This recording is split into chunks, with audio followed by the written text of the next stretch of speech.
Hi, my time on camera has become so few compared to before that I'm starting to feel a little bit awkward on camera, whereas before it was just second nature like anything else. And I think that's kind of funny because when I first started sharing my dreams, I was actually pretty shy and was reluctant to do it to begin with. And having said that, it is what it is. So there is some things going on I want to talk about. I went on Emily Moyer's show for the second time, and it was absolutely extraordinary. Uh, the things she was describing really blew my mind. Things about my own dreams that I didn't think about, and really kind of expanded my horizons as to how I should perceive what I'm seeing. And that should be out in a few days. And when it is, I'll post the link and stuff like that. In addition to that, um, the podcast I was doing with my friend, the Mighty Mackerel, for a few months should be going back online soon. There are some issues with both of us being pretty busy lately, first of all. But second of all, after we got censored and our live stream stopped twice, he was understandably reluctant to continue doing it, which I would have been the same way because it's not right to limit someone's speech and censor them. It is immoral and it is evil. So all they're saying, all they're doing is saying that they do have something to hide if they don't want us talking about that. So that just clarifies that for me.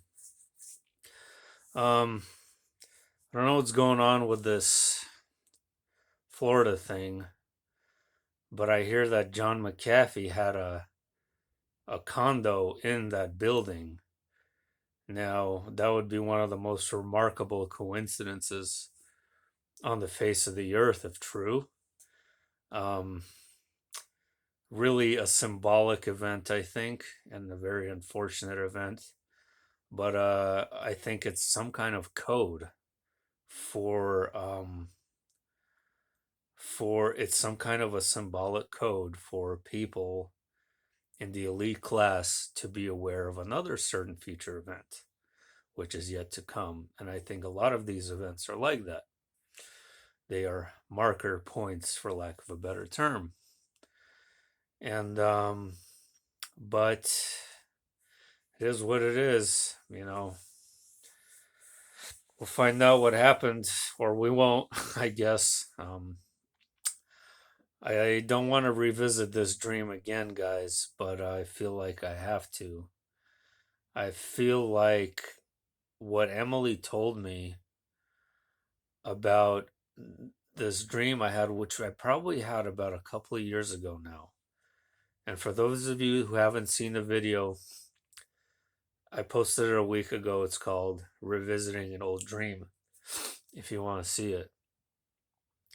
And to summarize it briefly yet again, I am on a bicycle with a friend, speeding up. We're on the beach. We go into another place. It looks like an underground city.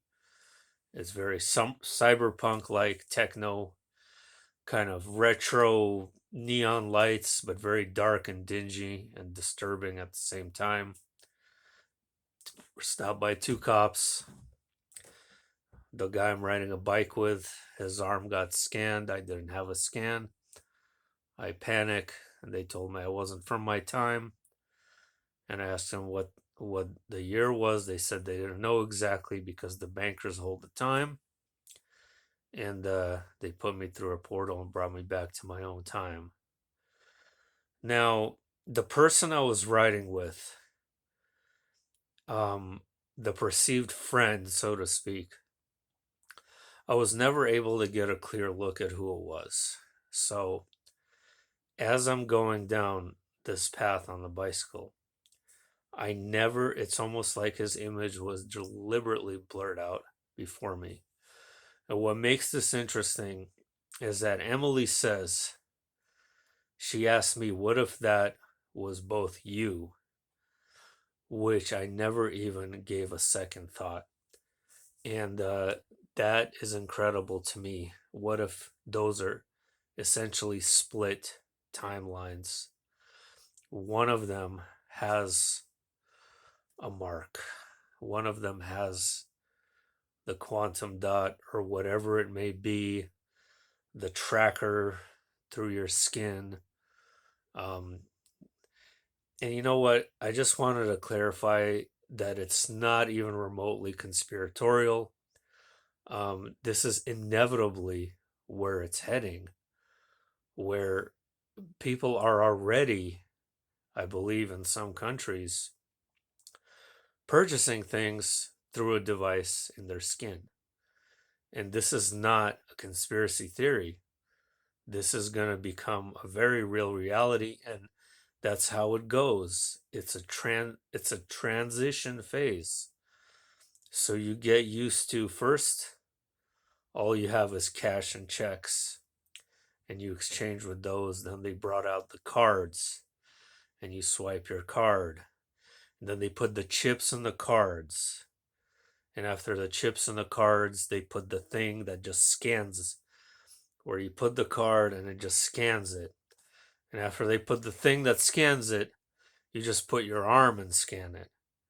How convenient would that be, right? So she was telling me that I'm looking at a version of me that took, for lack of a better term, the mark of the beast, which I'm not going to speculate on that at all right now. I'm not going into that. I'm just going to call it the mark because people are familiar with that term.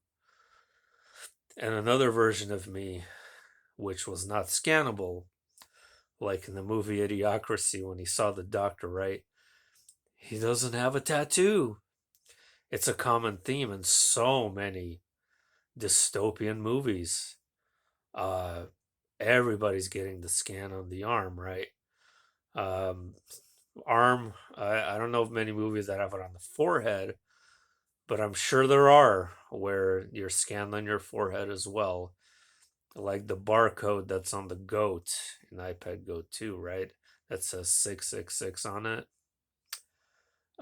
So the other version that did take it was Let Go, and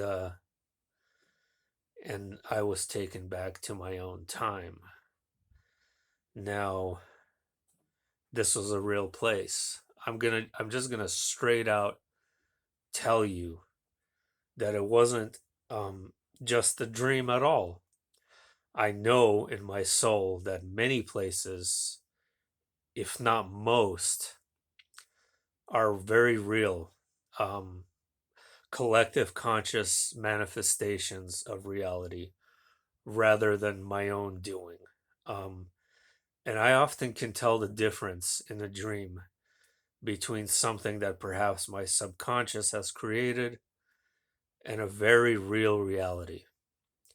And this city was a very real place that actually exists, as many places, dimensions, and timelines I have seen in my dreams. And it's a tapestry and a woven fabric that's interlinked together. So, what happened in that future? Well, the surface was destroyed, right? They went underground. I just knew I was underground because there was no sky.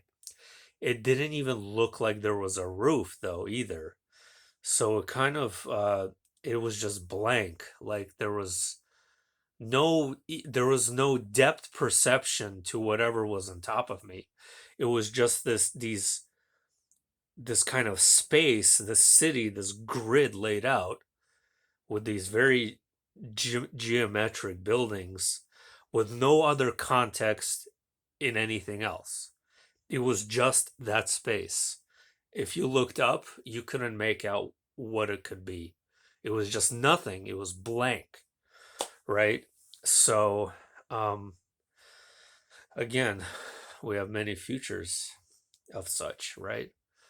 And there's this theory, very far fetched theory, which isn't far fetched for me because nothing is, that the gray aliens are actually us, a version of us from the future that destroyed the surface and went underground.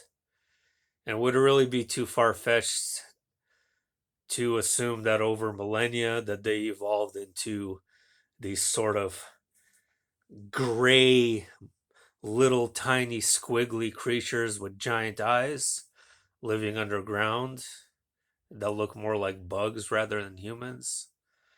I don't think it's too far fetched. I personally don't think that the the the grays that are visiting us aren't necessarily that future, but anything is possible.